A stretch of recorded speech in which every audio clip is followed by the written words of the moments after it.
The Exorcist Believer is coming in well under expectations in its first weekend at the box office. And as with any of the recent box office failures, people are looking for someone to blame. The Legacy sequel was estimated to earn around $28 million, which some of you might say, well, that's not all that bad for a horror film, and normally that would be accurate. But in reality, this is just further proof that these studios are placing their faith in the wrong people when it comes to these Legacy horror sequels. Here's hoping that this less than favorable reaction will be a wake-up call, and they can start to move in a different direction. Although I wouldn't count on it. Let's discuss. I watch so you don't have to. All I'm offering is the truth, nothing more.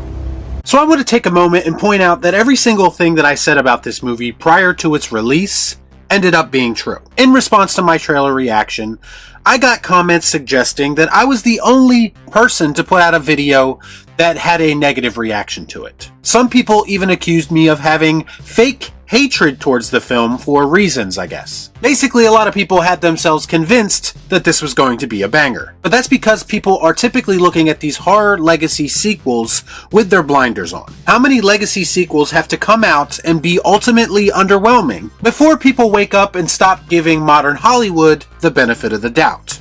So I strongly suggest that you wake the f*** up. How many times are people going to be fooled by trailers that they are either afraid to speak honestly about, or just choose to be blissfully ignorant about? How anyone can watch that initial Exorcist Believer trailer and think there's going to be anything special about this movie, I'll never understand. If they can't cut together enough footage from the film to make a compelling trailer, then what makes you think the final film will be any better?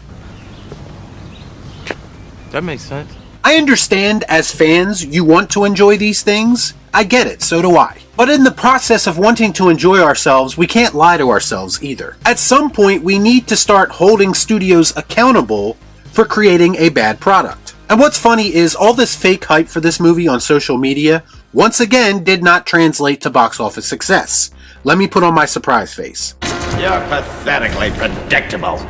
The truth is that there was nothing about this movie that was going to connect with general audiences. Personally, I just don't think there was a strong demand to begin with for another Exorcist movie. We've had so many demon possession movies come out at this point that just the name The Exorcist isn't enough to make people look at this film any differently. And I'm pretty sure name recognition is what the studio was banking on. It was up to the studio and David Gordon Green to create a product good enough that justifies this film's existence, and they just didn't do that.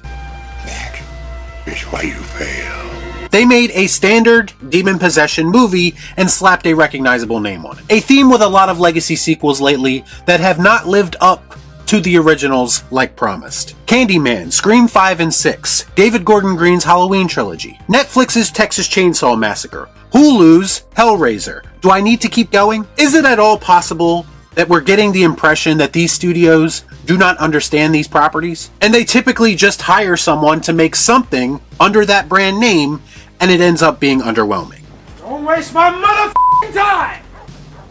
In their minds, as long as that established franchise name is attached, people are going to show up. And initially that was true, but now it feels like audiences are starting to wake up. Maybe, finally, people aren't going to be so accepting of mediocrity and demand a little bit better. Now, you still have your apologists who are on social media right now proclaiming that the hate for this film feels forced, and that it's not as bad as the reviews would suggest. As I always say, criticism is not hate. We need to learn the difference. And you aren't doing these franchises any favor as much as you think you are by defending garbage. Your 200 Twitter followers might agree with you, but in the real world, people want better for these properties. I'm going to point to a very specific line of dialogue in The Exorcist Believer that I didn't even talk about in my review. Mostly because I felt like it wasn't necessary, and I knew a lot of other channels would probably focus on it. But the line comes from Chris McNeil herself when questioned about why she didn't witness her daughter's exorcism. She said, quote, "I guess the priest didn't let me watch my daughter's exorcism because of the patriarchy." Do you need any more proof that David Gordon Green and company have no idea what they're talking about? And they're basically just self-inserting their own beliefs into a film and undermining the film that came before? It's a bold strategy, Cotton. Let's see if it pays off for him. They managed to make Chris, the legacy character we're supposed to be excited about, unlikable in this moment. Not only does she come off as ungrateful, as she completely disregards the two male priests who risked their lives for her daughter, but she was also probably left out of the equation for her own good, for her own safety. But this line was inserted into The Exorcist Believer, so David Gordon Green can make some kind of awkward, heavy-handed social message in a movie where it does not belong.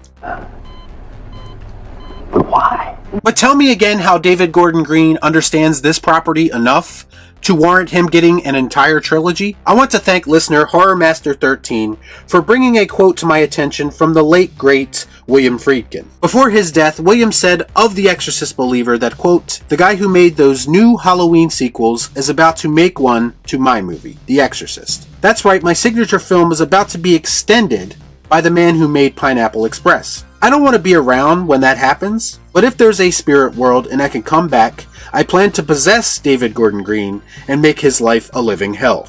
He's out of line, but he's right.